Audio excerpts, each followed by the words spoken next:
Je vais vous parler d'abord, avant le Parlez-moi. Zapnet, je vais vous parler d'un autre génie qui n'est pas non plus intéressé par l'argent. C'est un mathématicien russe qui vient de refuser $1 million.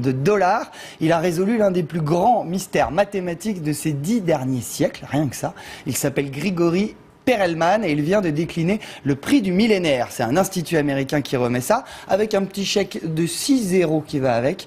Non merci, a répondu Grigori. Il avait déjà refusé l'équivalent du prix Nobel de mathématiques, une énigme vivante qui préfère vivre recluse dans son petit appartement de Saint-Pétersbourg. Emmanuel Raoul. Des chiffres sur un tableau noir, oui, mais sur des billets verts, non. Cela pourrait s'appeler le théorème de Grigori Perelman. Ce russe à la barbe épaisse et au regard perdu, c'est un peu l'arlésienne des maths. Tout le monde en parle, mais personne ne le voit. Dans les années 90, les prestigieuses universités américaines de Stanford et de Princeton lui proposent des ponts d'or. Mais il préfère s'enfermer chez lui à Saint-Pétersbourg, sans rien publier pendant 7 ans. Puis un jour de 2002, sur ce site participatif, il fait paraître une série d'articles qui vont tout simplement résoudre l'un des 7 problèmes les plus recherchés du millénaire, la conjecture de Poincaré. En jeu, déterminer si une forme quelconque peut constituer une sphère de 3 dimensions. Pas compris? Allez, plus simple.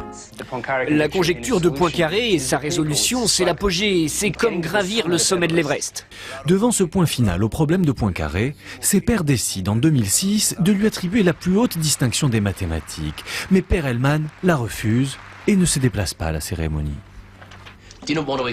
Il refuse la médaille Fields, qui est pourtant le prix Nobel de mathématiques. Mais ça ne l'intéresse pas. Pourquoi? Personne ne le sait. Est-ce un mystique? Certains avancent que Perelman croit que la science est vraiment pure. C'est sa découverte qui est importante. Dans une de ses très rares interviews lâchées derrière la porte fermée de son appartement, il s'est ainsi justifié. Cela n'a aucun intérêt pour moi. Tout le monde a compris que la démonstration était correcte et je n'ai besoin d'aucune autre reconnaissance. Et voilà pourquoi il vient de refuser le prix du millénaire et son $1 million offert par le prestigieux Institut Clay. Selon une de ses voisines, son appartement ne compterait qu'une table, un tabouret et un lit crasseux. Il aurait même cessé toute recherche scientifique. Tandis qu'il reste muet, le monde mathématique se perd en conjectures.